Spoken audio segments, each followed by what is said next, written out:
Dalam kesempatan kali ini saya ingin memperagakan bagaimana menggunakan applet untuk melakukan uji korelasi berbasis simulasi. Nah, lagi-lagi saya ada dua contoh kasus yang akan saya pakai untuk memperagakan bagaimana menggunakan applet tersebut ya. Nah, contoh kasus yang pertama, di sini kita ingin menguji apakah benar ya ada asosiasi antara panjang kaki dengan tinggi badan. Nah, namun untuk pengujian uji korelasi kadang-kadang kita tidak menggunakan kata asosiasi ya kita akan menggunakan kata ini ya, korelasi tidak. Dan ini juga korelasi. Jadi H0-nya itu H0-nya itu tidak ada korelasi antara panjang kaki dengan tinggi badan, sementara hipotesis alternatifnya itu ada korelasi antara panjang kaki dengan tinggi badan. Nah, jika ditulis dalam simbol, ini tuh adalah rho sama dengan 0 dan ini adalah rho tidak sama dengan 0 ya. Nah, rho itu adalah population correlation between antara panjang kaki dengan tinggi badan. Nah, kemudian kita masuk ke tahap 3S. Nah, tahap 3S itu kita akan menghitung sampel korelasinya atau korelasi dari data sampel. Nah, untuk itu kita harus melihat datanya. Nah, datanya akan saya ambil dari applet yang biasa kita dari website yang biasa kita pakai dalam menggunakan applet ya. Nah, di sini saya tutup dulu semuanya. Nah, ini adalah halaman utama dari website yang biasa kita pakai. Sekarang kita akan ambil datanya. Datanya ada di chapter 10 ya, yang di exploration 10.3. Nah, di sini adalah datanya nih. Nah, kemudian datanya saya blok aja semua dan kita copy. Nah, kemudian kita akan masuk ke appletnya. Nah, applet yang akan kita pakai itu adalah yang ini nih, applet correlation regression. Dan kalau sudah ada data nih, ada data defaultnya, kita clear saja ya.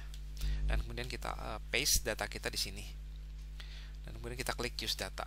Dan ini adalah plot dari data yang dihasilkan ya. Di sini kita punya 20 data ya. Sumbu X-nya itu adalah panjang kaki dan sumbu Y-nya itu adalah tinggi badan, dan ini adalah plotnya. Nah, ini plot ini kita akan hitung dulu ya sampel korelasinya dengan mengklik ini bagian yang ini nih ya. Dan di sini kita dapatkan sampel korelasinya adalah 0,711. Nah, kita bisa tulis di sini. Nah, sekarang kita akan masuk ke tahap simulasi. Nah, untuk melakukan tahap simulasi kita tinggal dicentang nih bagian yang ini. Nah, untuk melakukan satu simulasi kita tinggal men-shuffle nilai-nilai Y-nya. Jadi dalam setiap satu simulasi nilai Y-nya itu akan kita shuffle dan kemudian kita akan hitung statistik korelasi yang baru ya setelah Y-nya itu di-shuffle. Nah, untuk itu kita harus pilih ini statistik korelasi. Dan kemudian kita coba shuffle sebanyak satu kali, atau dengan kata lain kita melakukan simulasi sebanyak satu kali ya. Dan ini adalah satu simulasi yang telah dihasilkan. Y-nya itu setelah di-shuffle dan dihasilkan statistik korelasi dari simulasi ini adalah 0,078. Nah, mungkin saya lakukan sampai 10 simulasi totalnya.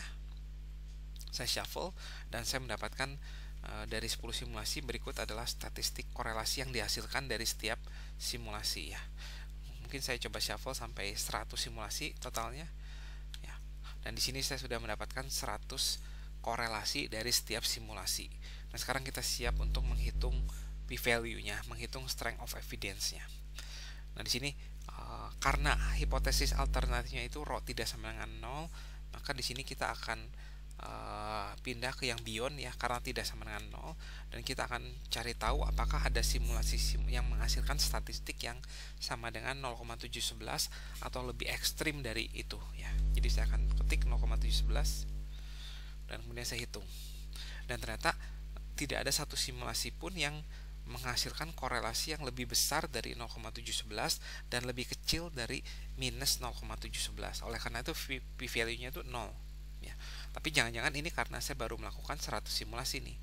Nah, mungkin saya lakukan sampai 1000 simulasi totalnya, dan dari 1000 simulasi pun tidak ada satu simulasi pun yang menghasilkan statistik sama dengan 0,711 atau lebih ekstrim dari itu.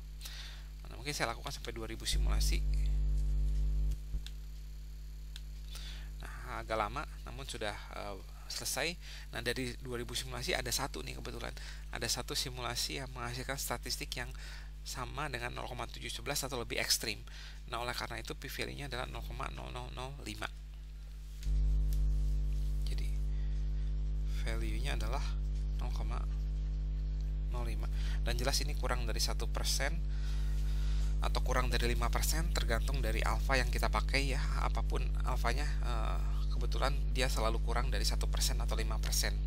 Nah, oleh karena itu, kita mendapatkan kesimpulan bahwa kita mempunyai bukti yang sangat kuat untuk menolak H0 ya. Berarti kita mempunyai bukti yang sangat kuat untuk mengatakan bahwa ada korelasi antara panjang kaki dengan tinggi badan ya. Jadi terbukti ada korelasi antara panjang kaki dengan tinggi badan. Nah, berikut adalah contoh kasus yang pertama, semoga cukup jelas. Nah, sekarang kita masuk ke contoh kasus yang kedua. Nah, di contoh kasus yang kedua ini, si peneliti ingin mengetahui apakah ada hubungan antara atau ada korelasi antara kegiatan organisasi dengan prestasi akademik. Nah, jadi H0-nya apa? Tidak ada korelasi jelas ya antara banyaknya kegiatan organisasi yang dilakukan dengan prestasi si siswa. Namun HA-nya itu adalah ada korelasi negatif nih di sini ya. Jadi yang kita uji itu, yang kita pengen cari tahu itu adalah apakah benar ada korelasi negatif antara banyaknya kegiatan organisasi dengan prestasi siswa. Nah, jika ditulis dalam simbol, ini adalah rho sama dengan 0, sementara ini kalau ditulis dengan simbol itu adalah rho kurang dari 0. Nah, sekarang kita akan lakukan uji hipotesis untuk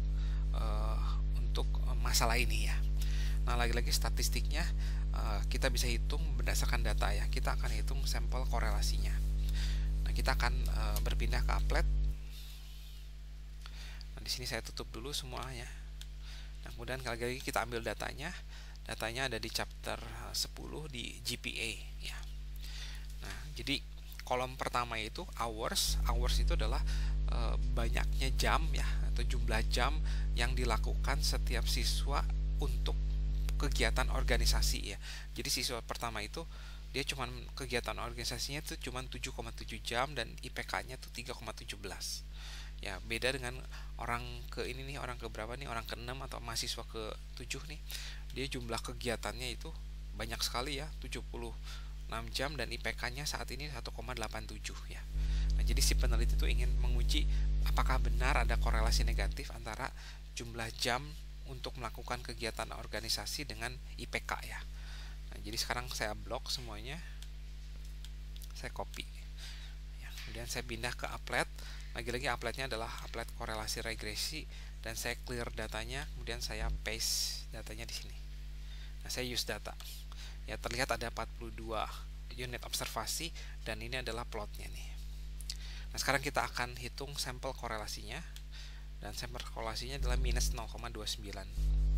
Jadi emang si peneliti dari data itu, si peneliti mempunyai dugaan yang cukup baik ya, karena sampel korelasinya pun negatif ya.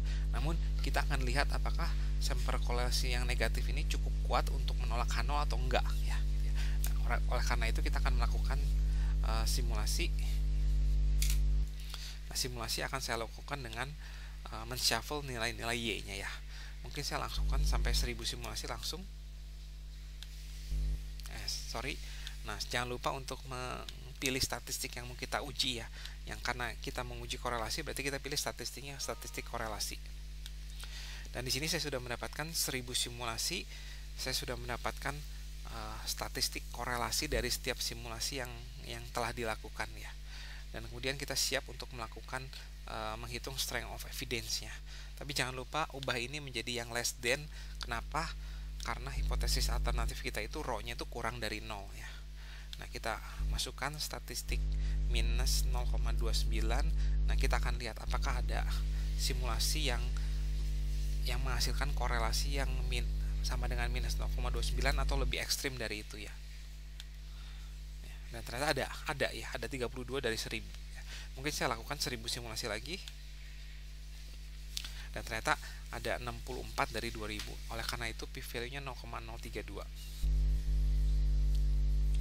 Nah, jadi saya catat p-value-nya 0,032, dan jelas ini tergantung alfa yang kita pakai ya. Jadi ada dua pilihan biasanya. Kalau alfa yang kita pakai itu 5%, nah ini kurang dari 5%, berarti kita bisa tolak H0 ya. Tapi kalau alfa yang kita pakai adalah 1%, ini lebih besar dari 1% loh. Nah, tidak tolakkan 0. Nah, tapi biasanya kita pakai yang 5% sih ya. Nah, jadi ini tidak dipakai, kita pakai ini. Oleh karena itu kita punya bukti yang cukup kuat ya, atau bukti yang kuat untuk menolak H0. Atau dengan kata lain kita punya bukti yang kuat untuk mengatakan bahwa benar ada korelasi negatif antara banyaknya kegiatan organisasi dengan IPK siswa ya. Nah, sekian studi kasus yang sudah saya bahas, dan juga saya sudah memperagakan bagaimana melakukan uji korelasi berbasis simulasi. Nah, semoga cukup jelas. Kita akan kembali ke tutorial applet untuk melakukan uji koefisien regresi.